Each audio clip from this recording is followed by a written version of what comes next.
That one works. So Okay. do you want to use it? And then That's very kind, thank you. We'll share microphones. So, welcome to our island. I hope your stay is enjoyable. We've been rather spoilt this week, whereas we had Baroness Hale earlier in the week, and now your presence. So it's been a very exciting week for the island. But perhaps if I can start, Lord Blunkett, by asking you, what's your proudest moment in politics? I think actually, I've been asked this question many times. I think actually it's been over the many years I've been in public life to just demonstrate that you can do it.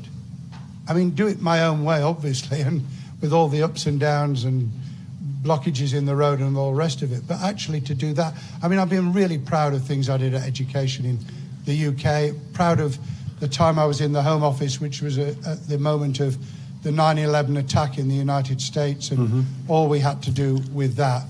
But actually, in the end, what lasts is the things that change people's thinking. And that's what I was trying to say in the speech, really. And the best way of doing that for me was not to preach, actually. I've done a bit of preaching, haven't I? But not to preach, but to just show that it can be done. And in that way, to try and nudge people. Everybody loves, in the UK at the moment, the nudge theory in terms of how people's attitudes and behaviour changes. So that was that. Thank you. I have a microphone that works now. Good. Thank you, Lord Blunkett. Thank you for that answer. So when you were standing for election yourself, what obstacles did you face? What challenges were there on the campaign trail? I think initially, when I was standing seeking to be nominated by my party as a councillor, it was just practical things. People asked, I was very glad they asked me the questions, because the worst situation is where somebody's got something in the back of their mind that is a blockage, but they won't ask you about it. So you can't explain how you're going to get over it, what you're going to do. Somebody said to me, well, there are really practical things, David. You know, like if so and Mrs. Jones's drains are blocked, what do you do? I said, well, I won't put my arm down, you know. I'd ring up what was then the Public Health Department. The name's changed, but there it is, and I'd get something sorted for her. So it was a simple question, a misunderstanding. People, when I was seeking to be an MP, were really reluctant to ask, how are you going to manage the volume of written material? Because that's a really good question for a blind person. How are you going to manage? And of course, in those days, we used old-fashioned cassettes. I still use them, actually, because I like them, as well as beginning to get into the 21st century with digital. There was no computerization. Computers have been transformational for all kinds of reasons for people with disabilities. Still a long way to go, because the way that they're designed is often appalling. I've got a really old-fashioned phone. If I can find it, I'll show it you. It's one of these old Nokias, because they're dead easy to use. Yeah. The iPhone is a nightmare, even with the Siri function. So it was literally saying to people, I know what I can do. I can't drive a bus or fly a plane, although eventually people will be able to, although I certainly wouldn't fancy flying with a blind guy in the pilot's seat, honestly. Yeah. You can't always rely on technology. But you know what you can do, and you know what you can't do. And you need to be engaged. That's really what tonight's about, isn't it? You need to be engaged with the process. Yeah. So it's co-production, co-delivery. It's people being partners in this venture. Thank you.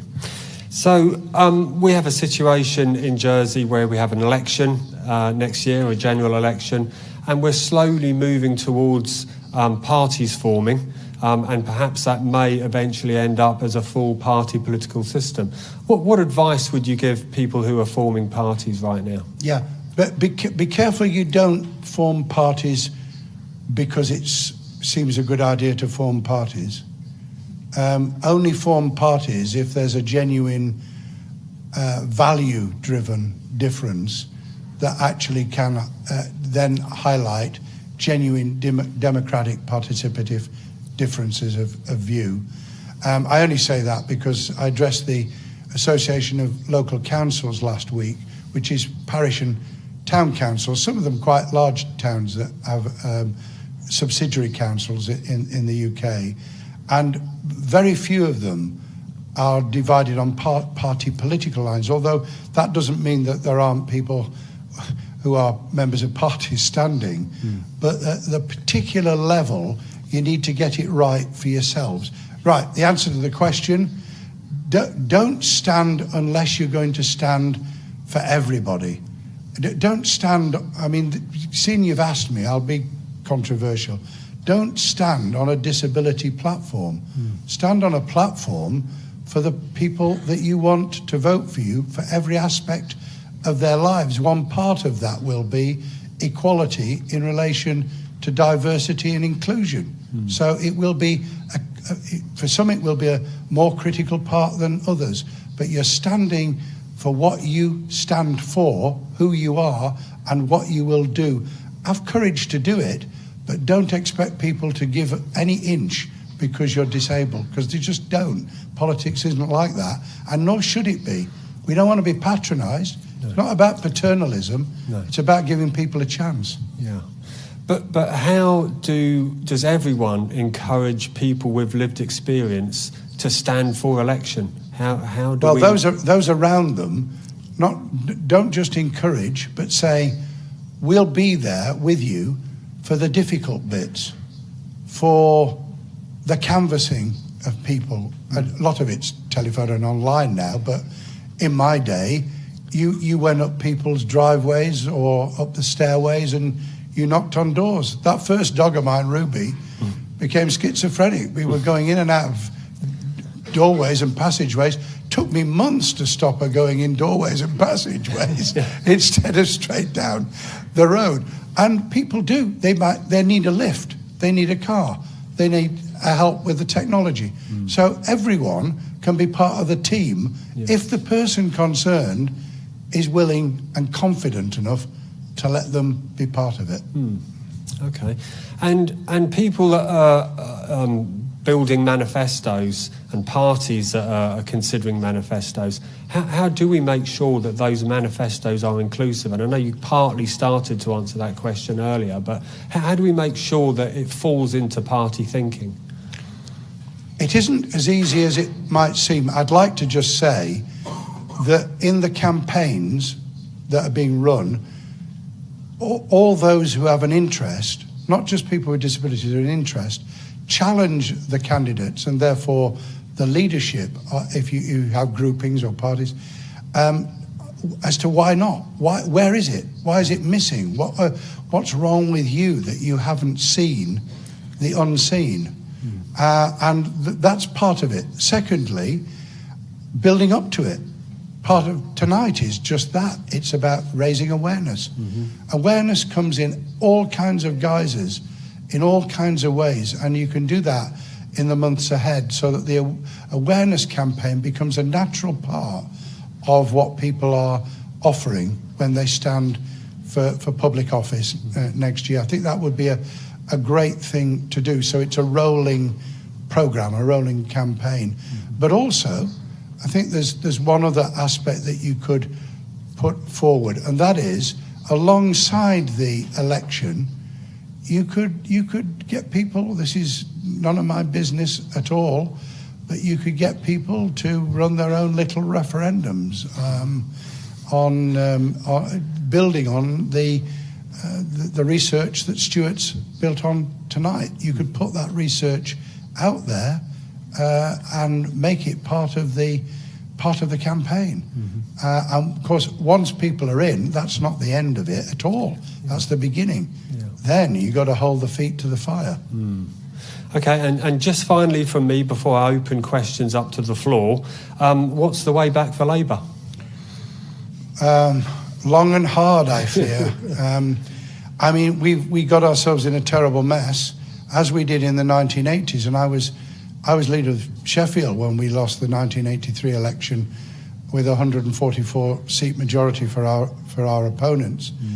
And I'm in the House of Lords when we lost the election in 2019 by 80 seats. So I've been through it again and again. The truth is, anyone's only electable if they have two things.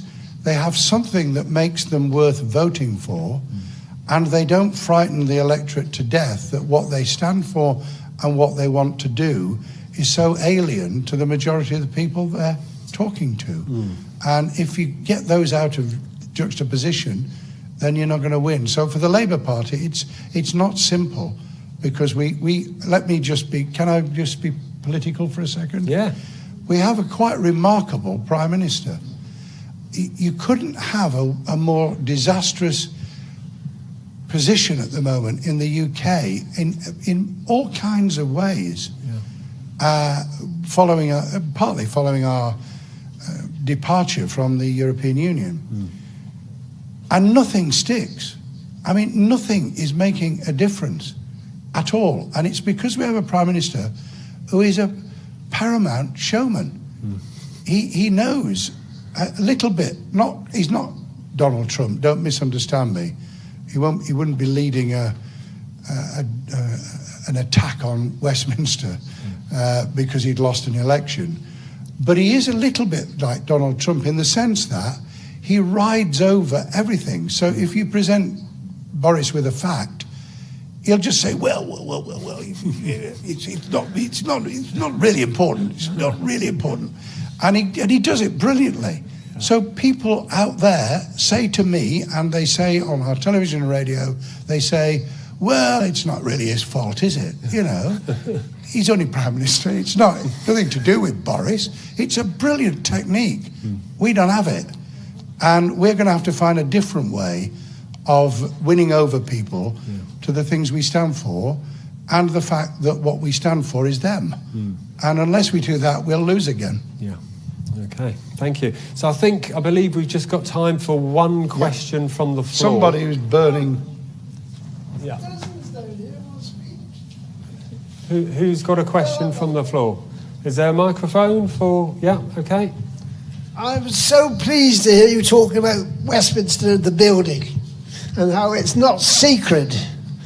I mean, I always thought that the best thing they could do would be to move it to somewhere like Sheffield, not necessarily. But at what point do you say, in the interest of accessibility for everybody, that buildings, even as important as that, should be replaced in their entirety?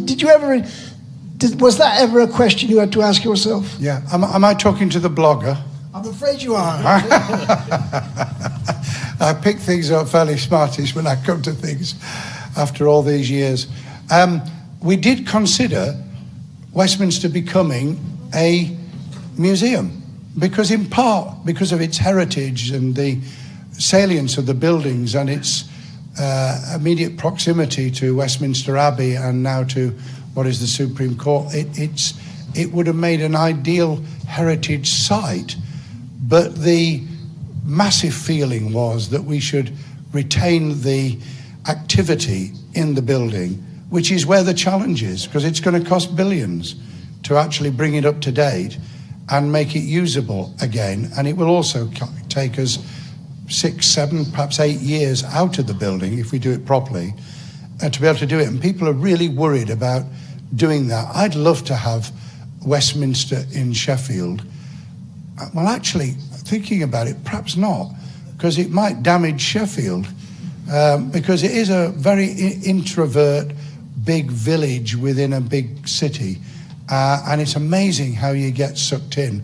And the great advantage I had as a Member of Parliament was to be able to go back to Sheffield, to my roots, to hold advice surgeries, to go into community meetings at the weekend, to go to the football at Hillsborough, for people to tell me what they thought about me, and sometimes very robustly, and then to give me a hug, because that's the kind of city I come from. They can tell you the truth and still like you and sometimes love you. And that escape from Westminster back to the city and to Derbyshire, which I love as well, in the Peak District, that saved my sanity, but it also probably saved my politics. Lord Blunkett, it has been a great pleasure to speak with you. Thank you.